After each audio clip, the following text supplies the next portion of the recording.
C'est assez dommageable pour nous et assez terrible de constater que les États-Unis seront les premiers à proposer un poste de membre permanent du Conseil de sécurité.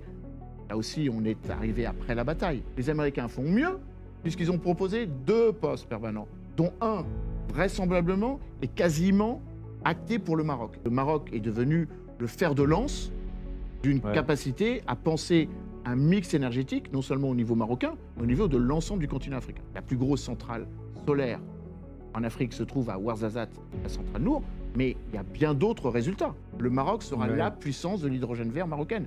C'est pour ça que les Émirats arabes unis ont investi dès 2020. Le Maroc vient de se faire nommer, a obtenu un poste à la Commission sur l'énergie atomique, parce que quand même, alors qu'ils n'ont pas de centrale, s'ils ont fait ça, c'est qu'ils prévoient de faire des centrales atomiques, toujours pareil, parce que c'est décarboné. Je crains le pire, à savoir qu'on soit aussi écarté de ça.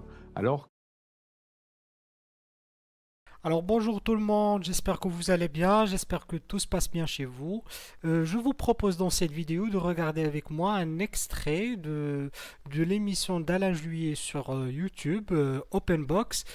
Cette émission qui a été diffusée il y a moins d'un mois, quelques semaines, s'intitule Vers un renouveau des relations franco-marocaines. C'est très intéressant, ça a été diffusé juste après la reconnaissance française de la marocanité du Sahara. Donc, dans l'esprit de la diversification de notre contenu, et vu que c'est une interview qui est assez intéressante, avec des informations vraiment très très intéressantes, je vous propose de regarder ensemble et on va faire un commentaire après la visualisation de cet extrait. Donc voilà, bonne visualisation et on se retrouve après la vidéo. C'est assez dommageable pour nous et assez terrible de constater que les États-Unis seront les premiers à proposer un poste de membre permanent du Conseil de sécurité. Là aussi, on est arrivé après la bataille.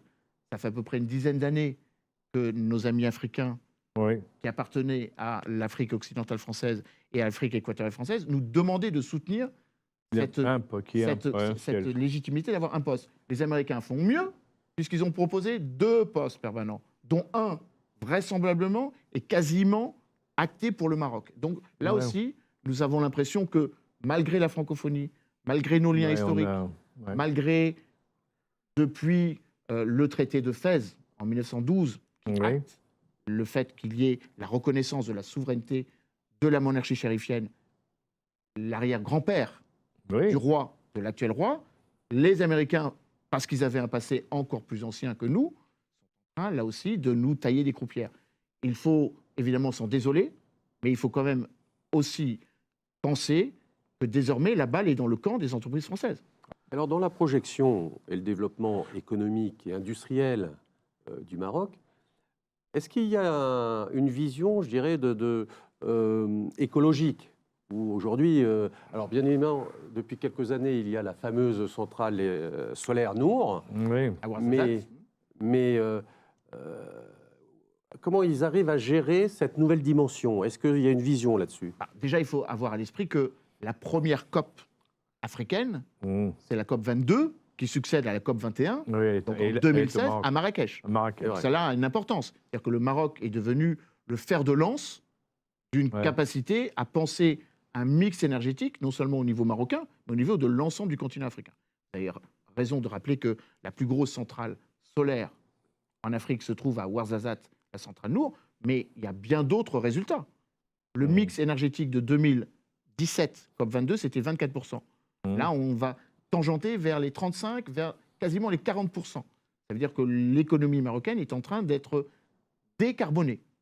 Alors, c'est paradoxal, car ils investissent dans un gazoduc.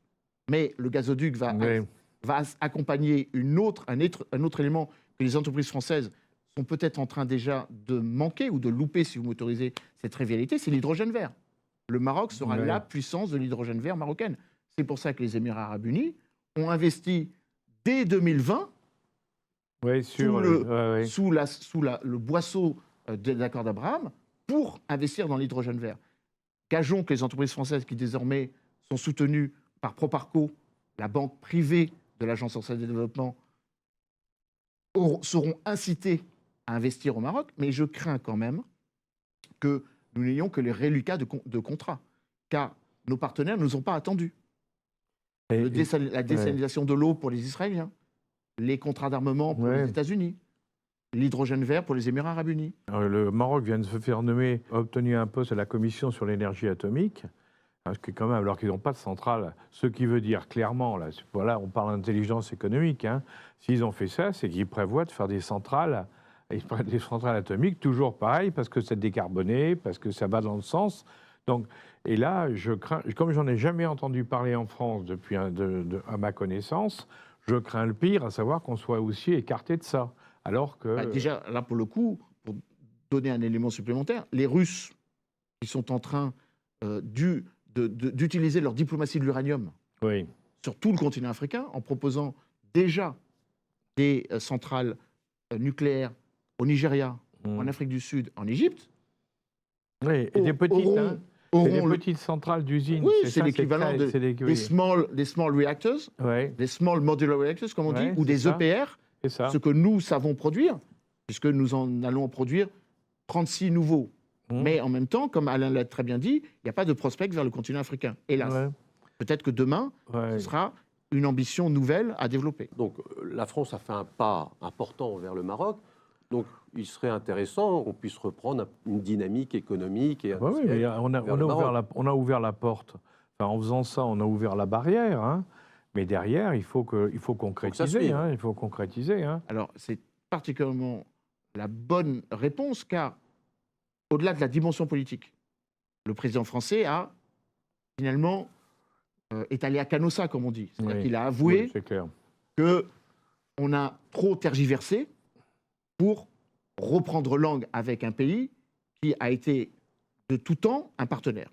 En termes sécuritaires, quand il s'est agi de récupérer des informations en amont des attentats de novembre 2015 en France, quand il s'est agi aussi de coopérer avec les services de renseignement espagnols, les services de renseignement portugais, sur des cellules terroristes que les Marocains démantèlent sur une base quotidienne, quand il s'est agi aussi de comprendre la nébulosité qui existe entre les mouvements terroristes au Sahara, ou en tout cas ceux considérés comme terroristes au Sahara, et les interconnexions au Sahel. Il en est une évidente.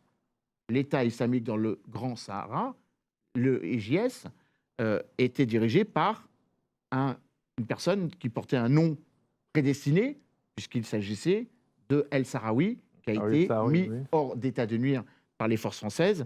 Je crois me souvenir que c'était à l'été 2020 ou 2021, mais je crois que c'était l'été 2020. Donc forcément, bien sûr, la dimension de la coopération avec le Maroc est d'autant plus déterminante que la balle désormais est dans le camp de ceux qui vont la mettre en place concrètement, c'est-à-dire les entreprises. Mais encore une fois, c'est un marché concurrentiel. Prenons un exemple caractéristique, car je crois qu'il résume le propos. Le président Emmanuel Macron, en 2021, je crois aussi, ou peut-être 2022, mais je crois 2021, a inauguré la ligne à grande vitesse entre Tanger, Kénitra, et donc Tanger-Casablanca. Donc c'est un TGV français, El Borak.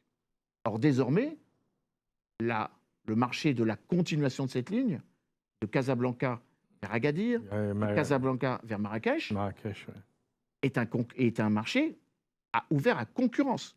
Pourquoi est-ce qu'il a été ouvert à concurrence? Car nos amis marocains nous ont dit, mais si vous ne nous donnez pas les gages et les preuves de votre volonté de travailler avec nous, ben, nous ouvrons à la concurrence. Ce qui est vrai sur le ferroviaire est également vrai dans le domaine bancaire, vous l'avez mentionné, avec ce paradoxe, c'est que les entreprises marocaines sont en train d'irriguer l'Afrique et les entreprises françaises sont en train de quitter le continent africain. C'est ça, oui. Donc nous devrions intelligemment penser les coopérations entre les banques françaises et les banques marocaines. Car si nous ne le faisons pas, je termine peut-être sur ce propos, nous risquons d'avoir un autre allié partenaire qui est la Grande-Bretagne, qui va, avant nous, après les États-Unis, être le deuxième pays membre permanent du Conseil de sécurité à confirmer, conforter la marocanité et le Sahara. Je vais plus loin. La Chine ne met plus son abstention, ni ne pratique plus le veto contre le Maroc. La prochaine étape, c'est sans doute aussi pour la Chine, qui a bien compris que le Maroc est un élément déterminant de sa plaque tournante vers un élargissement des routes de la soie le long du rail méditerranéen qui pourrait très bien aussi le faire. Ça voudrait dire qu'on se retrouverait dans une situation particulièrement désagréable de voter comme la Russie vis-à-vis du Maroc. Ouais. Et je crains que là, il y a quand même urgence à conforter la première étape qui est celle de cette reconnaissance tant attendue. Quand vous voyez cette affaire de la reconnaissance du Sahara comme dépendant totalement du Maroc est un point extrêmement important. On le savait à l'avance, hein, mais pour nous, Français, c'est extrêmement important parce que c'est à la fois, on rattrape d'une certaine manière, on fait oublier une période difficile de nos relations avec le Maroc, mais d'un autre côté aussi, c'est le moment qui nous ouvre des opportunités pour le futur si on sait les saisir très vite. Mais attention, parce qu'on arrive en fin de parcours, la course a commencé depuis longtemps, hein, et nous ne sommes pas dans les premiers, donc il va falloir qu'on se réveille très vite si on veut tirer parti de ce développement formidable du Maroc actuel vers l'Afrique et le Maroc en tant que tel, puisqu'il est en train de devenir un pays clé de toute cette zone. Car nous avons quand même à donner des gages par rapport à des atermoiements qui nous sont néfastes pour nos intérêts. Et ben voilà les amis, c'était ça, le dernier extrait de cet entretien vraiment superbe et magnifique, très factuel et vraiment très raisonnable aussi. Il y avait des informations très importantes qui ont été communiquées, notamment dans ce dernier extrait. Et sincèrement, je vous conseille tous de revoir l'interview en intégralité sur la chaîne d'Openbox et de vraiment découvrir cette chaîne qui est vraiment totalement fascinante, où Alain Jouyet nous participe à chaque fois des sujets intéressants en relation avec la France, l'Afrique, et des sujets géopolitiques mondiaux. Donc voilà. Concernant ce dernier extrait, comme on a entendu tous, l'information capitale ou les deux informations moi que je considère très conséquentes. La première, c'est celle de la position du Maroc dans le Conseil de sécurité et la future position de membre permanent au Conseil de sécurité. Ça se prépare avec les États-Unis, avec les partenaires mondiaux, les puissances mondiales, notamment la France, la Grande-Bretagne, et la Chine et la Russie. Donc avoir un poste permanent au Conseil de sécurité, c'est vraiment c'est une position politique et géopolitique de très grosse importance, et on peut dire que au-delà de la symbolique, ça va donner un poids politique et une influence géopolitique très conséquente au Maroc, et c'est vraiment du travail de très haut niveau et un nouvel ère carrément qui va commencer du moment que ça se concrétise. Donc voilà, et la deuxième information, c'est celle qui concerne l'énergie nucléaire et les ambitions marocaines pour atteindre cette technologie et pour pouvoir construire des centrales nucléaires, même petites ou de moyenne taille.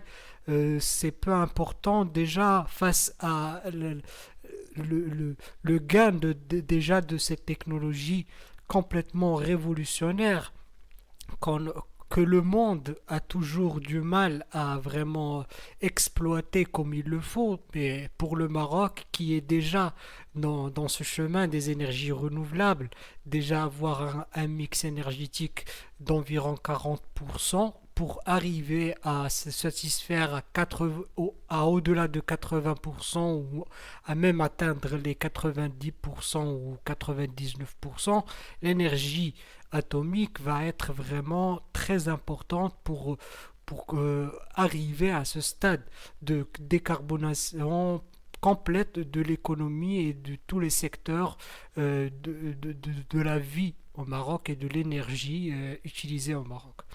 Donc voilà, je vous remercie pour votre attention, pour vos encouragements, pour votre soutien à notre chaîne et à la prochaine dans une nouvelle vidéo. Voilà.